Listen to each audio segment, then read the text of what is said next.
unlawful nuclear and ballistic missile development and cease all support for international terrorism. This afternoon, we have Secretary of State Rex Tillerson with us to answer some of your questions on this topic. He's going to come up and make a couple of remarks and then take questions on that topic. And as always, I will be back after that to answer other news of the day. With that, Mr. Secretary. Thanks, Sarah. And as Sarah indicated, the President did make the designation earlier today, announced it in the Cabinet meeting. And I think it's really just the latest step in a series of, as you can see, ongoing steps to increase the pressure. I call it the peaceful pressure campaign. The President calls it the maximum pressure campaign, so there's no confusion. They're one and the same. And I think this is, though, to hold North Korea accountable for a number of actions that they've taken over the last several months, the last year or so. Some of you will know that North Korea was designated as a state sponsor of terrorism back in 1988. So they have been designated before. That designation was lifted in 2008 as part of an effort to negotiate with North Korea an end to their nuclear program. That obviously failed because we can see where we are today. But as a result of actions they've taken, including assassinations outside of their country, using banned chemical weapons, these are all very, very serious actions on their part that put the public at risk as well. So that, along with a number of other actions that they've taken, resulted in their designation now again as a state sponsor of terrorism. I think, as Sarah indicated, the practical effect of it is we already have many of these actions in place through the current sanctions. It may, though, disrupt and dissuade some third parties from undertaking certain activities with North Korea, as it does impose prohibition on a number of other activities that might not be covered by existing sanctions. But I think importantly, this is just continuing to point out North Korea's illicit, unlawful behaviors internationally, and we felt it necessary to reimpose the designation for that reason. So with that, happy to take questions, and I'm going to let Sarah referee because I'm no good at refereeing. So good at it. Thank you. Thank you, sir. Mark, yes. Is this move an intent to incentivize Kim Jong-un towards negotiations? I think it's been more than 60 days since we've seen some kind of test. Do you think that that timetable is in any way promising? And why wait until we were back in the U.S.? The President said that there was hope for diplomacy when we were in Asia, and this seems to be counter that. No, we still hope for diplomacy, and this is the timing of this is just one of us concluding the process. There is a very specific designation process that we have to go through at the State Department to be able to meet the criteria to make such a designation, and we wanted to ensure we had fully met all those requirements. Again, this is all part of just continuing to turn this pressure up, and we continue to turn the pressure up on North Korea by getting other countries to join and take actions on their own. We've had other countries in our visit to Vietnam. They have committed that they're going to curtail activities further with North Korea. Malaysia has indicated a curtailment. Singapore has cut off all trade with North Korea. The Philippines have cut off all trade. And just recently, the Deputy Secretary of State's been in Africa. He had meetings with the Sudanese government. The Sudanese government have traditionally been buying military weapons from North Korea. They now have agreed to halt all those purchases as well. So this is it's taking effect all around the world, and we think as it takes effect, again, this just continues to tighten the pressure on the Kim regime, all with an intention to have him understand this is only going to get worse until you're ready to come and talk.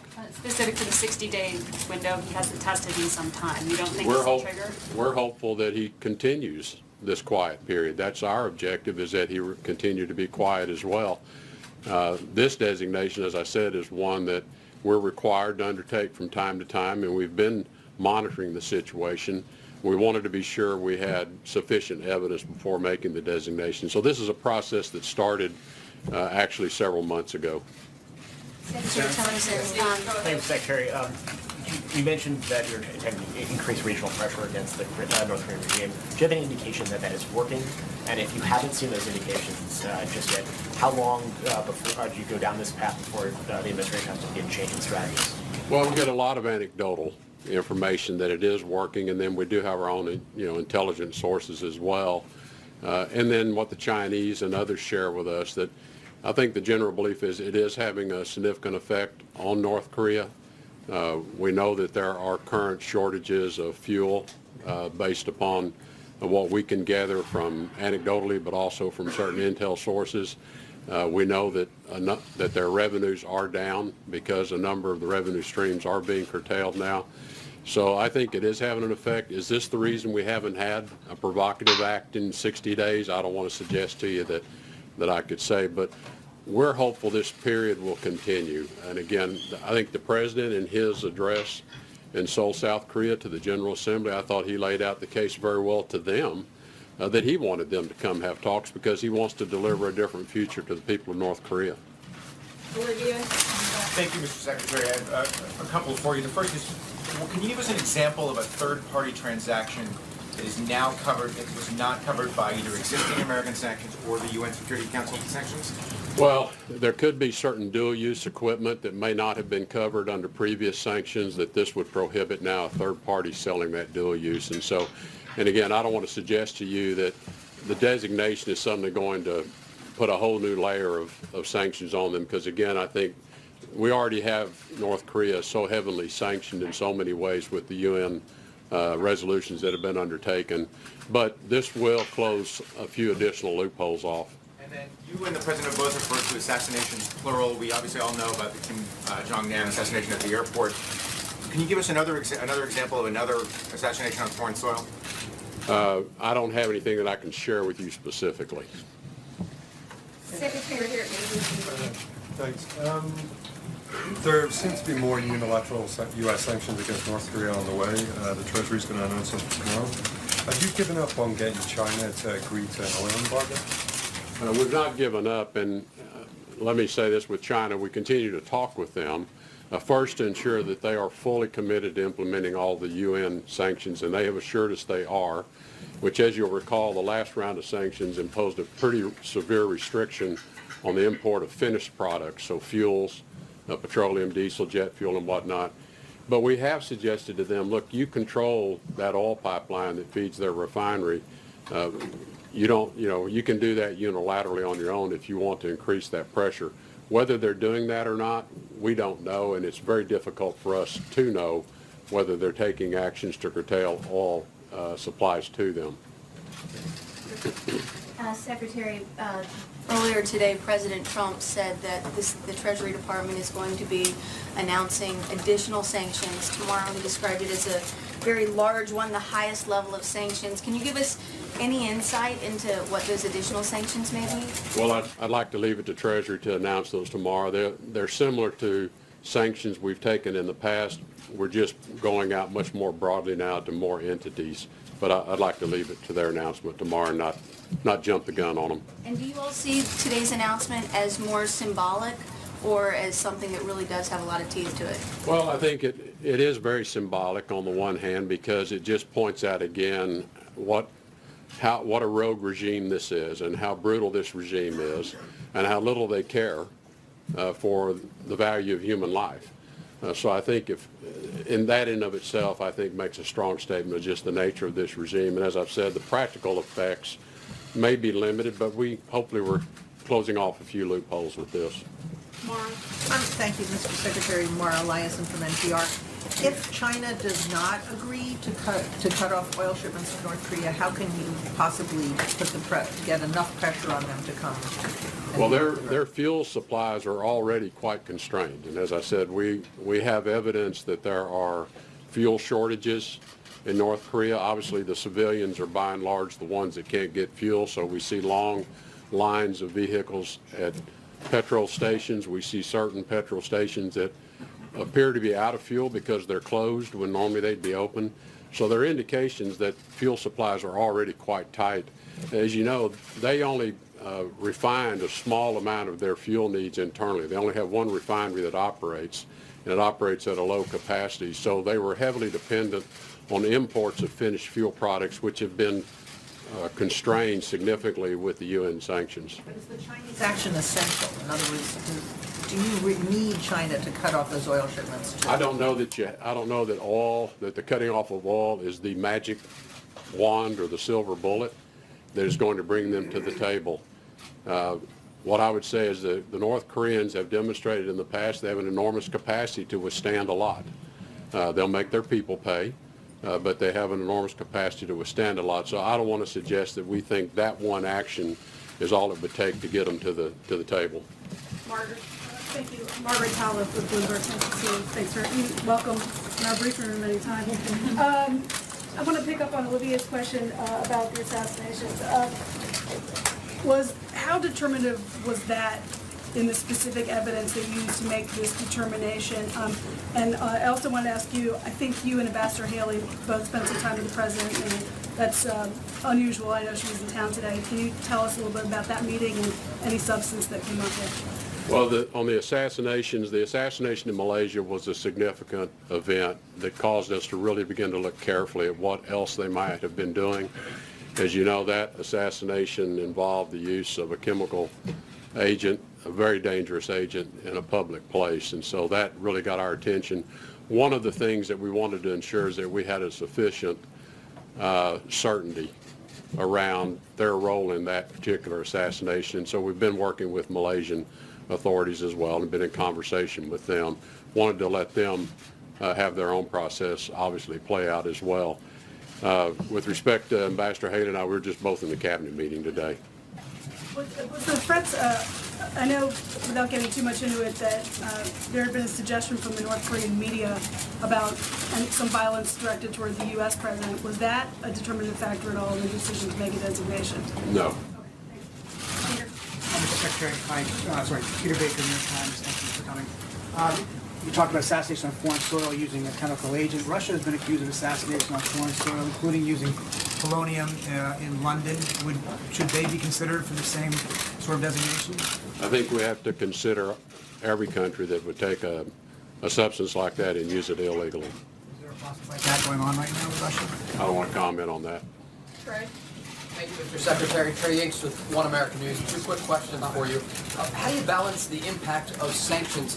You talked about the people of North Korea paying the price. Is this something you're considering when you talk about more sanctions towards the regime of Kim Jong-un? Well, it's always a difficult choice you make when you impose sanctions in terms of who's really going to bear the burden here. The truth of the matter is the people of North Korea already live under enormously difficult conditions. And I think what we're focused on is a mission that's going to change North Korea's trajectory, change their path. That's the best way we can help the North Korean people in the future, is to have Kim Jong-un reverse his nuclear weapons program, allow us and the rest of the world to then engage with them in economic activity that will ultimately provide a better life for his people. And my follow-up question, do you believe that the United States is running out of diplomatic options to respond to the nuclear threat of North Korea? No, I do not. We've got time for one last question. John Gizzy in the back. Thank you, Mr. Secretary. You talked about the limited intelligence on North Korea and on the regime. Is there any evidence of any dissent within Pyongyang at all, or possibly reaction against the current government by other members of the Kim family even, or other opponents to him? Well, I want to be a little careful about how I answer that. What I would comment on is you're well aware of a number of executions that have occurred within his inner circle and within many of the military people that are close to him. So I'll leave it to your own interpretation. Thank you, Mr. Secretary. Thank you. Thank you.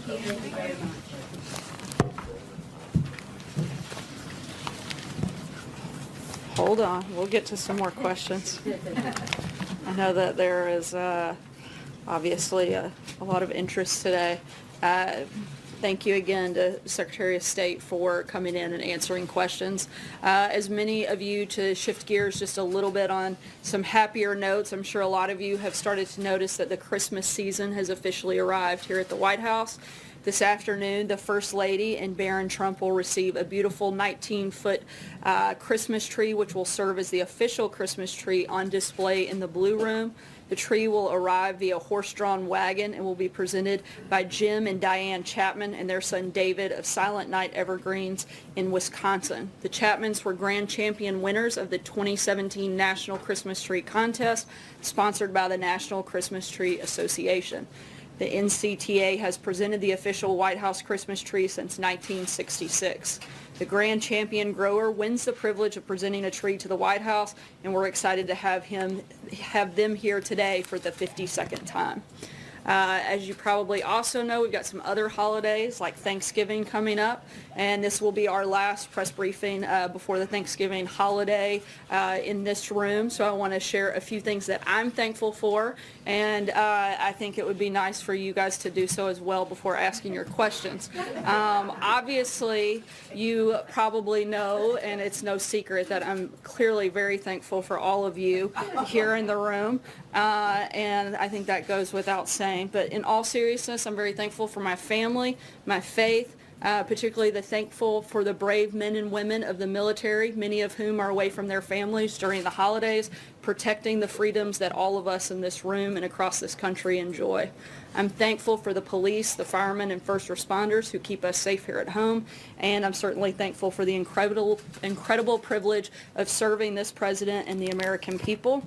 So this is how it's going to work today. Since I'm here and I get to call on you, if you want to ask a question, I think it's only fair, since I've shared what I'm thankful for, that you start off with what you're thankful for.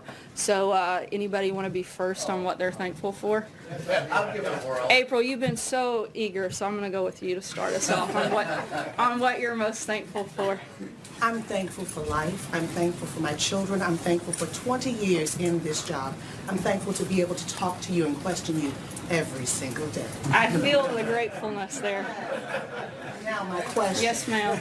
I hope you felt the passion of my thankfulness. So, the question is, since I didn't get a chance to ask Secretary Tillerson, there's a black hole when it comes to intelligence when it involves North Korea.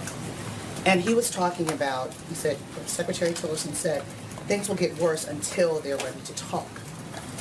With that said, the rhetoric is still amping up. What is the concern about the intelligence that we don't know about? What do we know as relates to the nuclear capability of North Korea, and what are the concerns about the things that we don't know? I mean, obviously the biggest concern is making sure that we take steps every single day to protect Americans. That's what the action of the president that he's taken today and that the Treasury Department will take tomorrow is, again, putting that maximum pressure on North Korea to put a very large focus on denuclearizing the Korean Peninsula. That's been the top priority, and that's going to continue to be our priority. We don't feel that they're fully there yet, and we want to keep pushing to make sure that we're taking steps to prevent them from getting any further into this process. I can't go really deep into specifics on information like that, but certainly, again, the priority of the administration is to protect Americans and partner with our allies and our friends around the globe to do that. And I think that's what you're seeing in some of the actions that took place today and that you'll see again tomorrow. And lastly, on this Twitter, this back and forth Twitter with the Sorry, president. April, I'm going to keep moving. I understand, but this is a hot story, but does the president regret? And I'm sure that one of your colleagues will happily ask. Francesca, does the go president ahead. regret this tweet? I mean, he came back twice yesterday. April, I'm starting to regret calling on you first. But Go ahead, you were Francesca. thankful. You were still thankful for all of us. I'm part of the group. I am, but I don't want that to go away, so I'm going to move on to one of your colleagues. Francesca, go ahead. Well, I am very thankful for you calling on me regularly as well. But I will follow your lead and be thankful for our service members. My brother's a service member, and our police. My dad is a police officer, so I'm very thankful for their service. But I want to ask today about something that Kellyanne Conway said this morning on Fox and Friends about the Alabama Senate race. She brought up tax reform and tax cuts and said that the Democrat running in that race would not be a vote for tax cuts. And she did not directly endorse the Republican that's running, Roy Moore. However, it opened the door, I think, to a question that we haven't really discussed in here yet, which is whether the president would be supportive of a writing campaign of someone like Luther Strange, who he supported in the primary, or Jeff Sessions, his Attorney General. Both of those are going around. I think we have addressed this. I've addressed it quite a few times, but the president feels that it's up to the people of Alabama to make that determination who their next senator will be. I've answered a number of questions on this topic, and our position hasn't changed over the weekend. It's certainly still the same as it was when I answered those questions on Thursday and on Friday. You asked that you said whether the president would support a writing campaign. We said for we Jeff support Sessions. the people of Alabama making the decision on who their next senator should be. John Decker. Thanks a lot, Sarah. I'm thankful for my health, my family, my faith. I think I live in the best country on the face of See, the earth. isn't this nice? I feel like it's And making everybody happy. I'm thankful, of course, that you address us every day here in the briefing room. My question's also about the Senate race in Alabama. This is an unusual question because normally we wouldn't ask you a question about the Republican nominee running for statewide office and whether or not the president is supportive of the Republican nominee. But my question is just that. Would you be pleased if Roy Moore wins his Senate race in Alabama? Would the White House be pleased with that outcome? Look, obviously the president wants people, both in the House and the Senate, that support his agenda. But as I've said, and as the Hatch Act prohibits me from going any further, we certainly think that this is something that the people of Alabama should decide. And I'm not going to be able to weigh in anything further beyond those comments. Blake? Thank you, Sarah. I am thankful for my wife, who is pregnant with our soon-to-be second child. Congratulations, very exciting. Thankful for my family, my parents. Good luck. Number 2 only gets a lot harder. Having a bee this week, I'm thankful that they sent me to the University of Michigan and not Ohio State. Go Blue. I'll get that out there. My question is on taxes as well. The president seemed to suggest today that Democratic help is all but gone for. Do you still think that you can get Democrats on board? We'd certainly still like to. Frankly, I don't know why Democrats wouldn't want to support tax cuts for the middle class. As we've said many times before, seems like something they should be running to cast their vote for, and we'd certainly welcome their support if they want to get on board and help that effort. Cecilia. Thanks, Sarah. I am thankful for the First Amendment. Oh, yes. We're thankful for that. Kellyanne Conway today I here. think we all are. What part of it, though? Kellyanne Conway, I want to ask the Kellyanne Conway question a different way though, because she was here on the North Lawn and she said that she warned Alabama voters not to support Doug Jones, not to be fooled by Doug Jones. So is that the position of this White House, that voters are better off voting for someone accused of assaulting teenage girls than a Democrat? Look, as I've answered, I think even for the 3rd or 4th time just today, as well as 10 or 15 times on both Thursday and Friday of last week, the position of the White House hasn't changed. We feel like the people of Alabama should make the determination on who their next senator should be. But she made a clear Jim. suggestion over who they should vote for. And I'm giving you the answer to the position of the White House. Jim. Sarah, well, first of all, I'm grateful for my daughter and my family, and the fact that I went to the Ohio State University as opposed to Michigan. We'll let that slide. But my question is, does the president really regret intervening in the case of the UCLA basketball players? And what message does that send to other U.S. citizens who may be held captive by a foreign government? Look, the president was certainly very glad and thankful to see the release of the 3 UCLA athletes by the Chinese government. And frankly, it's really fortunate that the president has built a strong enough relationship with President Xi of China that he was able to help secure the release of the American citizens. Whenever the president is able to use his office and those relationships to help American citizens held overseas, he's certainly going to do that. And again, certainly the president was happy to intervene. And I think he's made that clear by taking that action upon himself to do that without being asked, and certainly something that he's done several times in these brief, short 10 months that he's been in office, where he's secured the release of several American citizens and brought them home. Steve? Yeah, Sarah, I'm thankful for surviving our 12 days in Asia in one piece. Happy to be back here. The president has not made a weekly radio broadcast for more than a month now. Have they been scrapped by this administration, and if so, why? No, we're always looking for different ways. We received quite a few comments and a lot of feedback that the weekly address wasn't being used to its full potential. So we're looking at different ways that we can revamp that and make it where it's more beneficial and actually gets more information out. We'll keep you guys posted as those details happen. I know there certainly will be a Thanksgiving message. I'm not sure on the specifics in the date, but I'd be happy to follow up with you on that front. Jenna? Sarah, I have a really quick Roy Moore question, and then I want to ask you about welfare reform. Has the president talked to Roy Moore since November 9th, which is the day that these accusations first came out? Not that I'm aware of. I'm not aware of any conversations. Yeah, and then today the president said that welfare reform is desperately needed. It needs to be reformed. What exactly is he talking about? Is he talking about food stamps? Is he talking about Medicaid? What is he talking about in that comment? I think there's no secret. The president has spoke about this during the campaign and something that he's mentioned briefly since taking office. And when we have specifics on what that will look like, we'll certainly announce them and roll them out. I don't anticipate that happening over the next couple of weeks. We're very focused on tax reform and making sure we get that done by the end of the year. But this is something that the president has a great deal of interest in, and I think you can count on probably the first part of next year seeing more specifics and details come out on that. Zeke? Thanks, Sarah, for the question.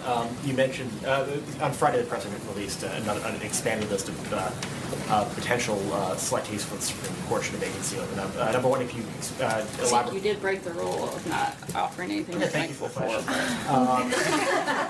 Could you explain to me a little bit why the president felt it was necessary to add to the list that he put out during the campaign? And then also, if you address concerns about the diversity of some of the president's judicial picks, not the Supreme Court, but more broadly across the federal judiciary, and talk about how the White House sort of values or doesn't value diversity among the federal judiciary when it comes to selecting potential nominees. Certainly value diversity, not just in the judiciary, but across the administration, and always look for more ways to grow that, improve that. But in terms of the release on Friday, the president hadn't added any new names in nearly a year and felt like it was a good time to do that. There's nothing more to read into it other than expanding the list should there ever be a potential vacancy for us to fill. This administration's coordinated analysis does lag the previous three administrations when it comes to the diversity of the nominees already put forward. Can you sort of address why that's the case? I'd have to look at the specifics before I could comment on the study. Margaret? Thank you. I'm thankful also for the First Amendment and for this exercise. I think it's good for preparation for everybody for Thursday with your family, so that you guys will have already thought through what you're thankful for, so you'll be the most prepared. Exactly. Yeah. Yes. Can you tell us whether the president or the White House actively encouraged the Justice Department to move forward with the federal antitrust suit against AT&T Time Warner against the deal that's been announced today? No, I'm not aware of any specific action taken by the White House. Do you have a view on that? You're saying on the front end, no. Would you have any statement about that now? Not at this time. Sarah. Me? Well, first, my gratitude. I'm grateful to have the opportunity to fill in for our chief, John Roberts, and I'm grateful to only have a month left. One in the oven, so it's my first. I've got a lot to learn.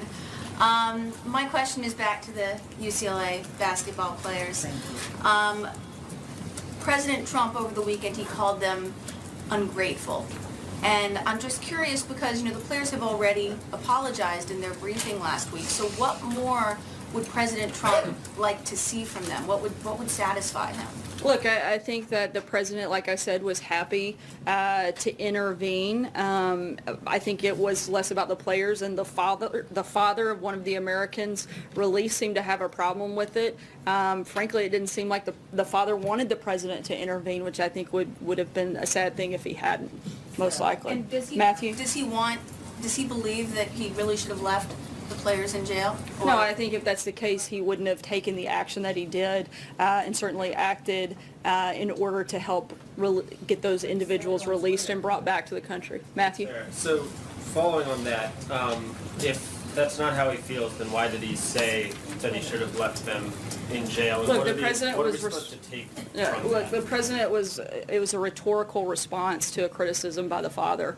Again, I think the president was happy to see the release of these individuals and have them back in the United States. We'll take one last question. John Gizzi. Thank you, Sarah. I'm thankful for the position I have and the colleagues who are my friends. I'm thankful for my father, 96 years old and going strong, and to my wife, my heroine, thankful to her for saying yes on the fourth request. My question is about Zimbabwe.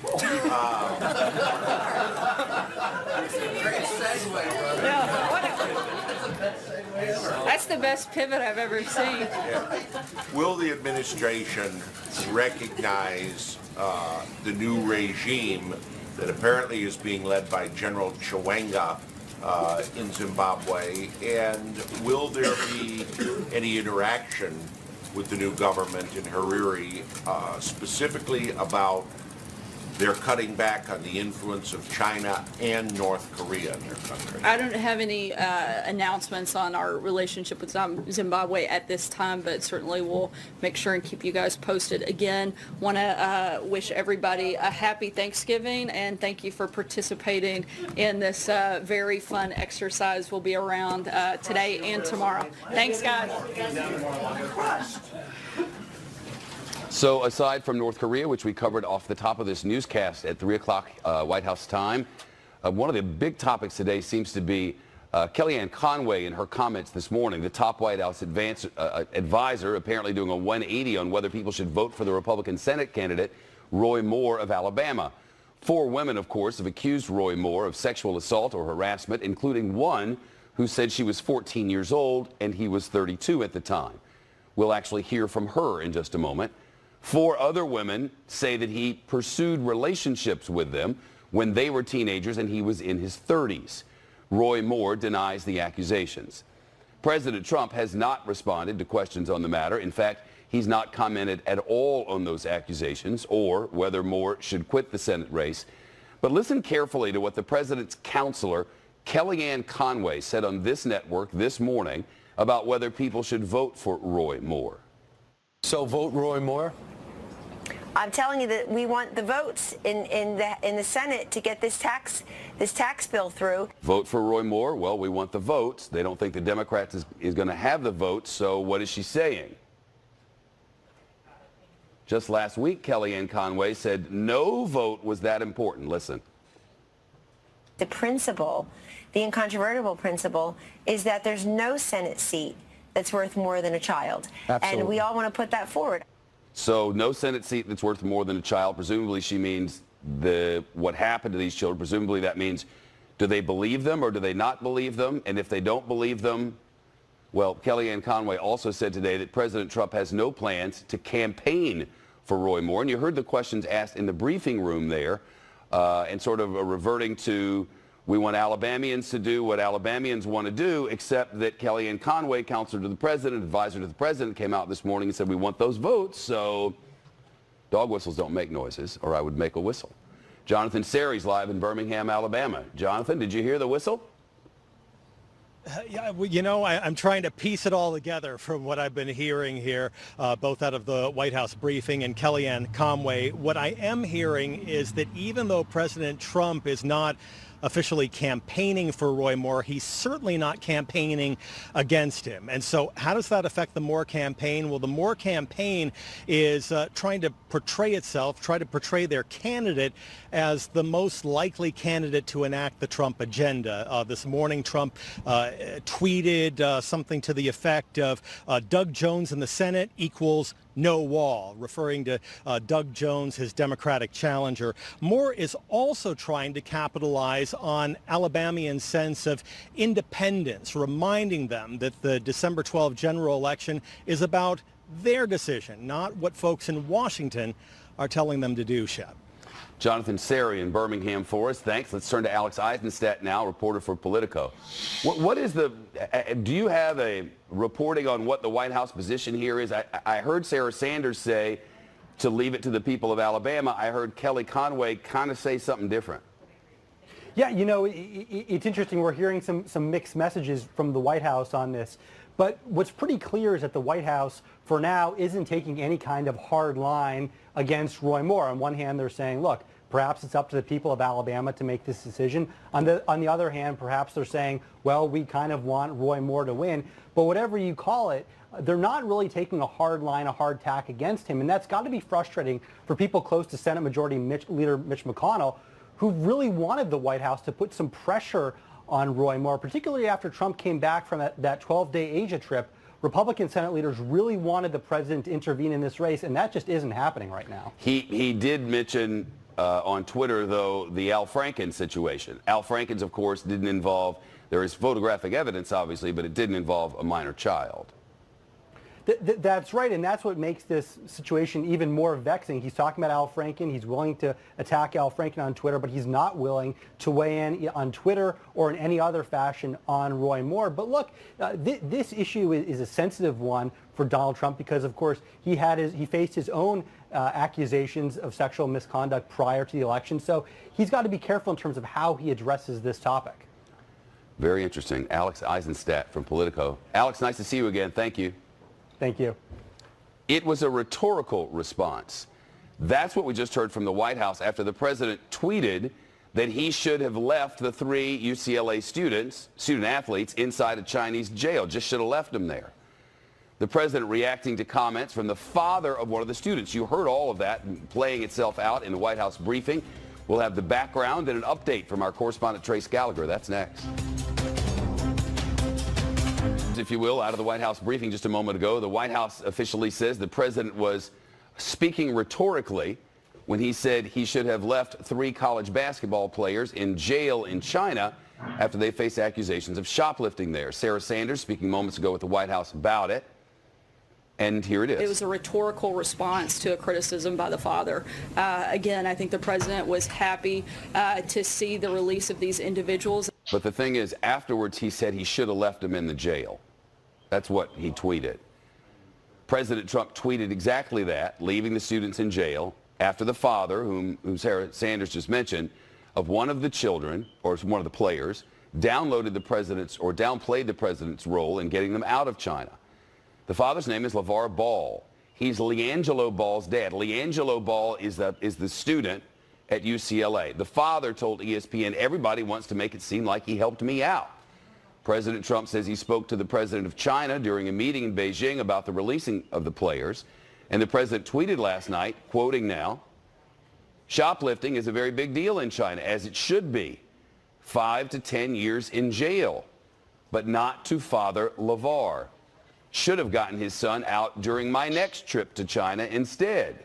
This was after he had earlier said should have left him in jail. Now he changed the tweet to be this. China told them they were released, very ungrateful. In another tweet earlier, the president said he should have left all 3 players behind bars. So what is he saying? Trace Gallagher is live in Los Angeles. Is the message here, once I do something, you better be thankful for me, or I guess I just should have left you in jail? Because that's certainly what it sounds like.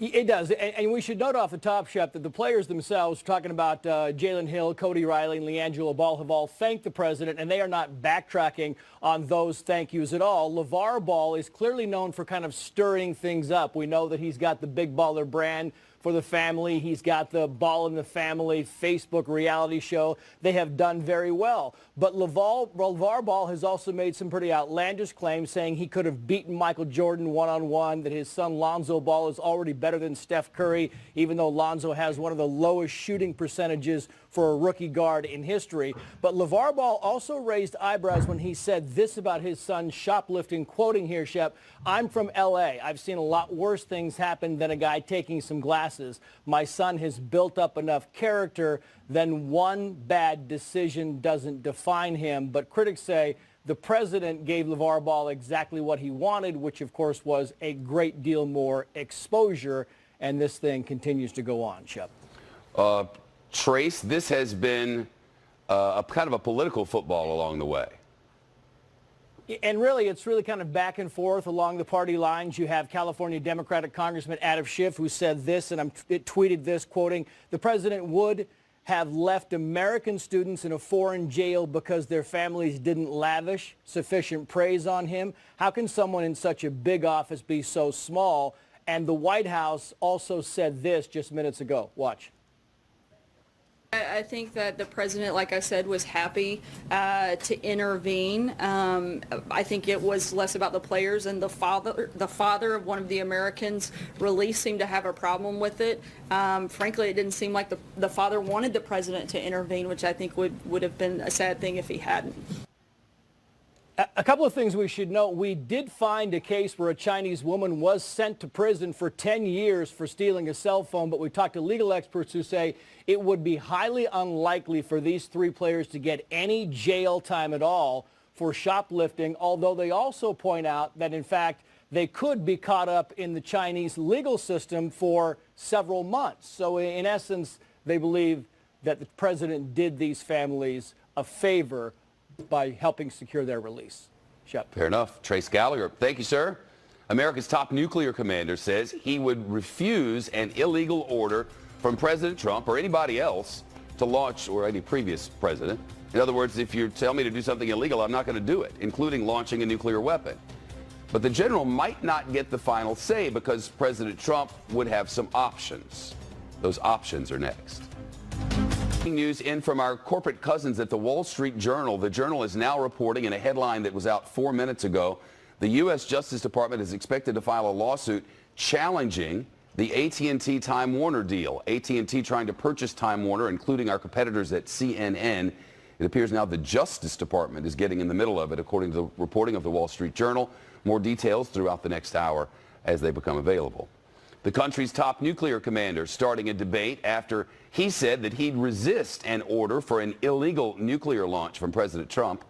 The Air Force General John Hyten on the left here saying that an international security forum this weekend. Although a top Pentagon advisor says the president could then tell the defense secretary to order the commander to carry out the launch. The advisor, Brian McKeon, says if the commander still resisted, quoting, you either get a new Secretary of Defense or get a new commander. Jennifer Griffin's live at the Pentagon. Jennifer?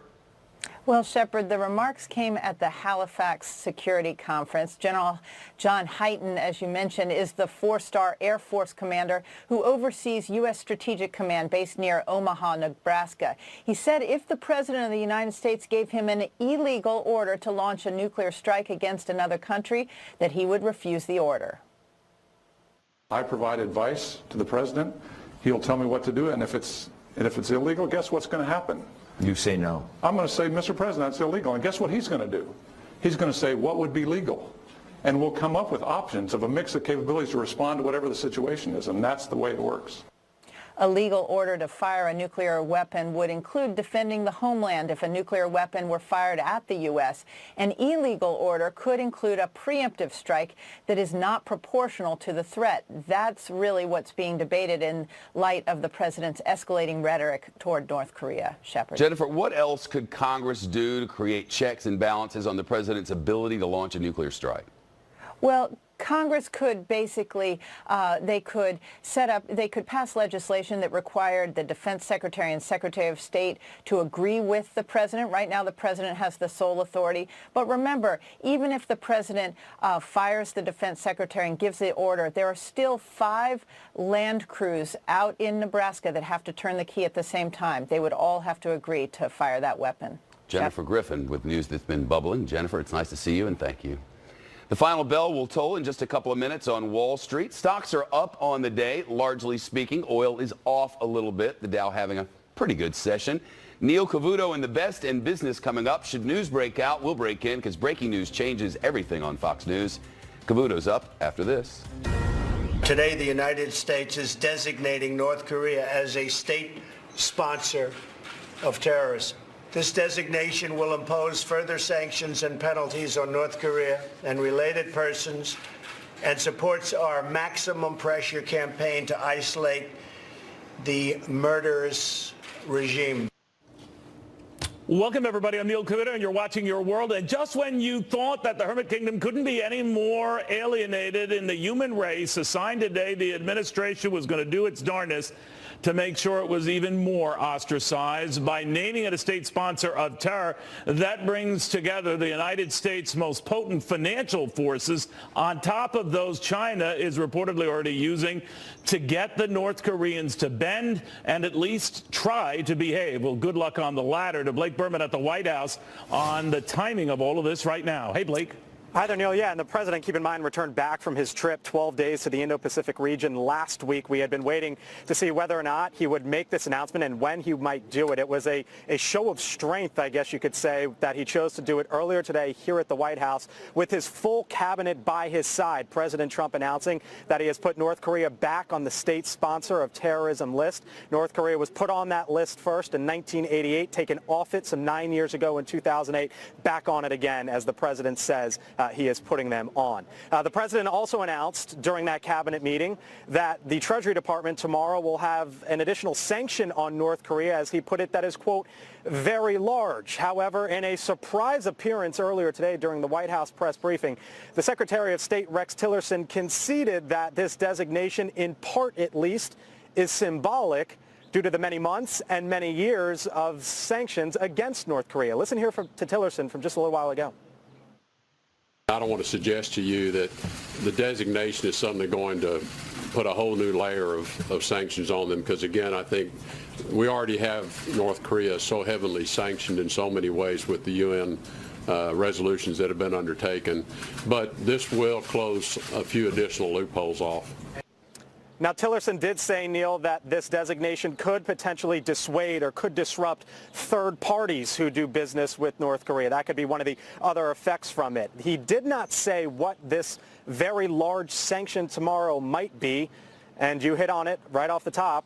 It is to be determined. We'll find out tomorrow if it has anything to do with China or Chinese entities. Neil? Blake, thank you very much. Blake Berman at the White House, the former Green Beret. Ben Collins on all of this. Ben, obviously this requires a world kind of working with us, or at least rowing in the same direction. Will China? Well, Neil, I think what this does is actually take into account the fact that China has not done as much as it possibly could in terms of economically isolating North Korea. So part of the designation of being a state-sponsored terrorist is that we can also then start to target countries that do business in terms of defense weapons and military sales. But it also goes even further in terms of economic aid, and not just from the U.S., but it gives us the ability to veto certain, loans that would come out from the World Bank or other organizations.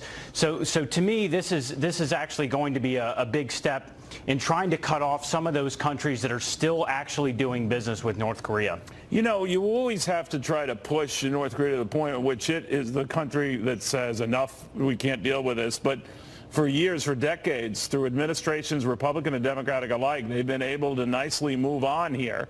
And I suspect that's because countries have been providing the muscle, the money, and the manpower to give them and provide for them what they needed, whether that was China or, more cynically, Iran today. How do you stop that?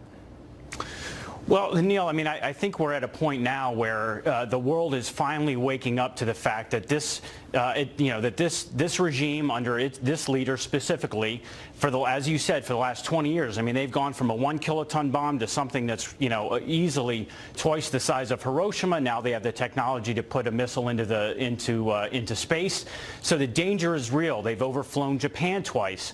The fact is, this isn't just something that President Trump came up with. I mean, Hillary Clinton herself, when she was Secretary of State, thought about putting them back on the state sponsor of terrorism list.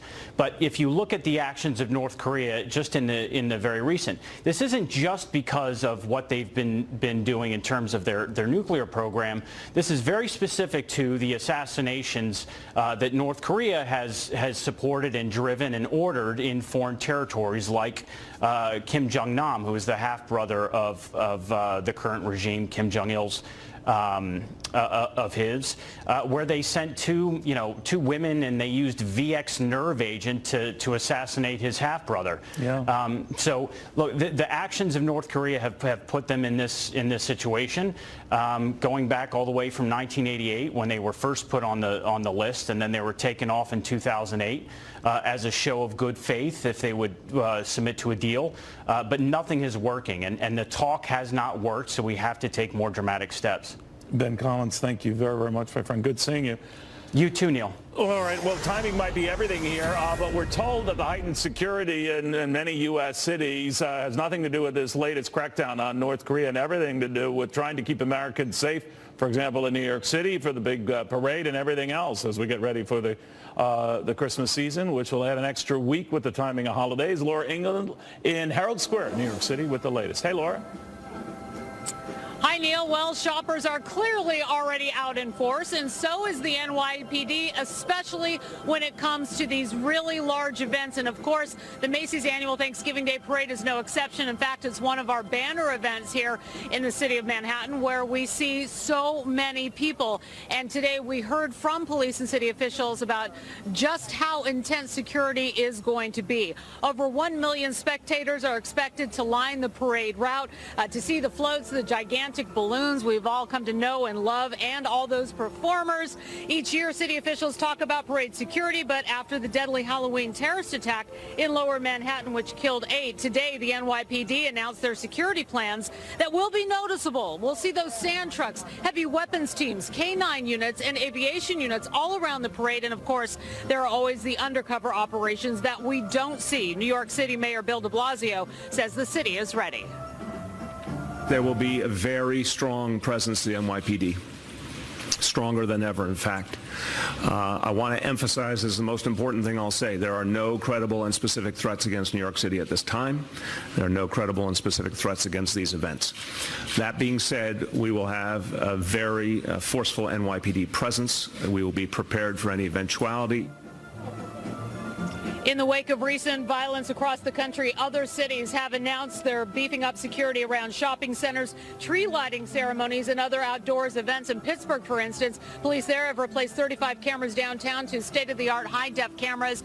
We've heard a lot of cities talking about what they're going to be doing, beefing up that security, putting up mounted units and aviation units. And, of course, as we say here in the fine city of New York City, if you see something, say something. And the mayor today even said there has never been a more important time for that motto to be one that we all live by. Back to you, Neil. Thank you, Laura, very much. Laura Ingle at Herald Square in New York City. All right, we're getting word now the Justice Department could put or want to put a kibosh on AT&T and that $85 billion merger with Time Warner. It has been held up now for, if you think about it, almost the better part of a year. There are a certain number of reasons for this. CNN might be one of them. DirecTV, and whether it's too big for its britches to be included in this deal, might be another. We're on it after this.